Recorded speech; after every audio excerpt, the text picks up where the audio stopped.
欢迎来到理想的财富自由频道，一起听书致富。记得订阅、点赞、加分享。Name a business that has been ruined because it was over downsized. I cannot think of a single one, but if you asked me to name businesses that were half ruined or ruined by bloat, I mean, I could just rattle off name after name after name. It's gotten fashionable to assume that downsizing is wrong. Well, it may have been wrong to let the business get so fat that it eventually had to downsize. But if you've got way more people than are needed in the business, I see no social benefit in having people sit around half employed or unemployed. And you're very likely to compete against some guy at some point who doesn't have more people around than needed in the business too. But it doesn't change. For the people involved, they've got real problems. And Warren, can you name one that has been ruined by over downsizing? There must be one, but well, it's like Eisenhower said about Nixon. Give me a week and I'll come up with something. yeah. Historically, every industry at all times is interested in downsizing or becoming more efficient. Now, if the industry is growing, you can achieve efficiency by doing more work or turning out more output with the same people. But if you go back 150 years and look at the percentage of people in farming, for example, farming has downsized from being a very appreciable percentage of the American workforce to a very small percentage, and essentially that's released people to do other things. So it's in the interests of society to get as much output in anything as it can per unit of labor input. It's very difficult on the individual involved, and it's no fun.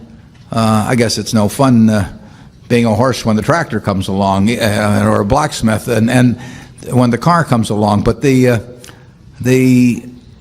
so I don't quarrel with the activities. I quarrel sometimes with how it's done, and I do think there's been a certain lack of, in certain cases, some empathy or sensitivity in terms of the way it's being done. You should try to make, in cases, some empathy or sensitivity in terms of the way it's being done. You should try to make that will require us off people over time, because we hope that physical output grows and that we become more productive and can keep the same number of people to get greater output. Dexter Shoe has done a great job of that over time. They've become more and more productive, but they've sold more shoes instead of selling the same number of shoes and letting people go. But sometimes industry trends, I mean, at World Book we have fewer people than we had a year or two ago, and we don't have any answer to that. Over time we got out of the textile business. I wish we didn't have to, but we did not know how to run a textile company in New England and compete effectively. Like I say, I love avoiding those businesses, and to the extent we can, we will. I mean, Geico is going to add people over time, and I think Berkshire Hathaway is going to add people over time. But it is in the interests of society to do jobs more effectively. It's also in the interest of society, it seems to me, to take care in some way of the people that are affected by that activity. And either, in some cases, it may be retraining, but in other cases, it doesn't work so well if you're 55 years old and you've been working in a textile mill all your life, and all of a sudden the guy that runs the place can't make any money out of selling your output. I mean, that's not the fellow's fault that's been working in the textile mill for 30 years.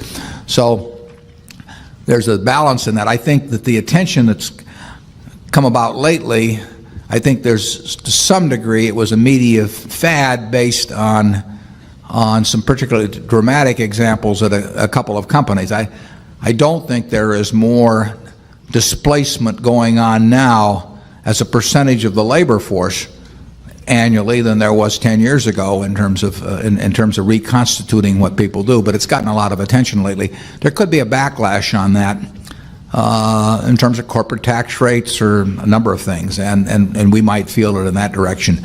We want at Berkshire to do everything as efficiently as we can.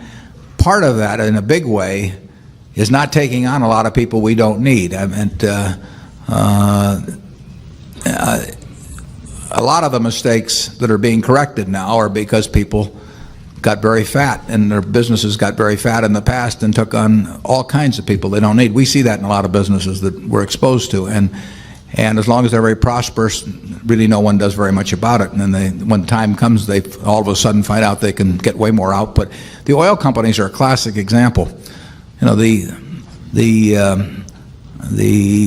people probably actually needed to produce, refine, and market oil probably hasn't changed that much. But if you look at the employment relative to the barrels produced, refined, and marketed, it's gone down dramatically over 20 years ago.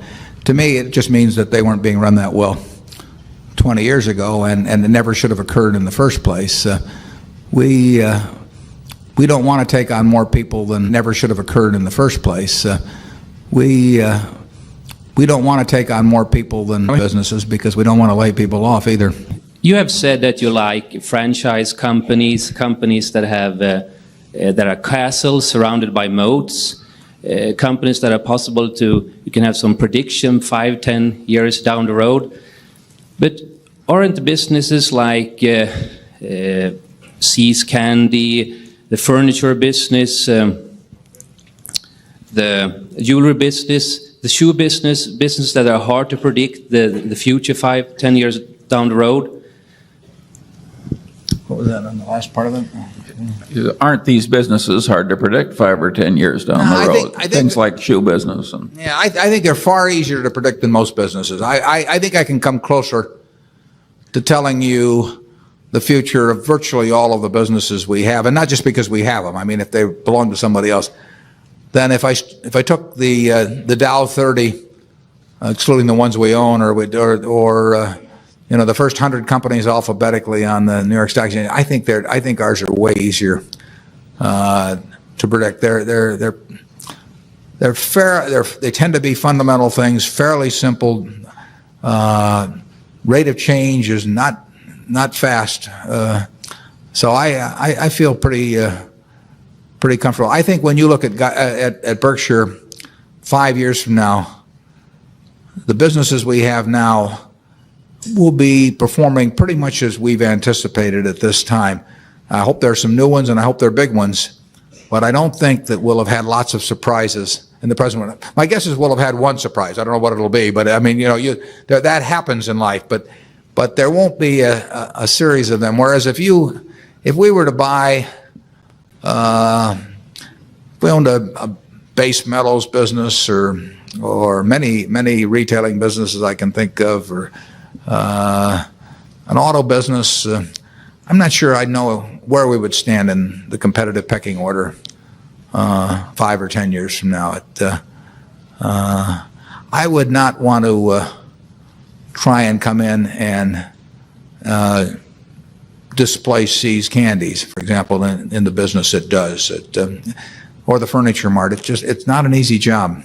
So I don't think you'll get lots of surprises with the present businesses of Berkshire, but the key is developing more of them. Zone 4. And then, too, I think that Wall Street generally has more envy, jealousy effects than are typically present elsewhere. I have a friend whose grandmother used to say that she couldn't understand why people got into envy, jealousy, because it was the only one of the sins that you could never possibly have any fun at.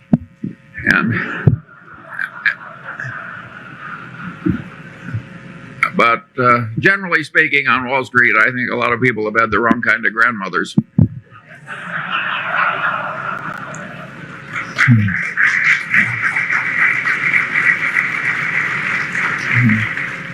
Yeah, I've commented from time to time that today Robin Leach has it all wrong on lifestyles of the rich and famous, because he's presenting all these wonderful things that will happen to you if you get rich, but they really aren't all that wonderful, these fancy houses and boats and all that. That the real advantage of being rich, as I explain to people, is that it enables you to hate so effectively. That if you're terribly rich, but your brother or whatever, whomever, cousin or somebody is getting a little more attention in the world or something of the sort, you can hate in a very major way. You can hire accountants and lawyers to cause them all kinds of trouble. If you're poor, you just snub them at Thanksgiving and don't show up or something of the sort. But I've noticed that these rich people, particularly when they inherit great amounts of money, sooner or later they start.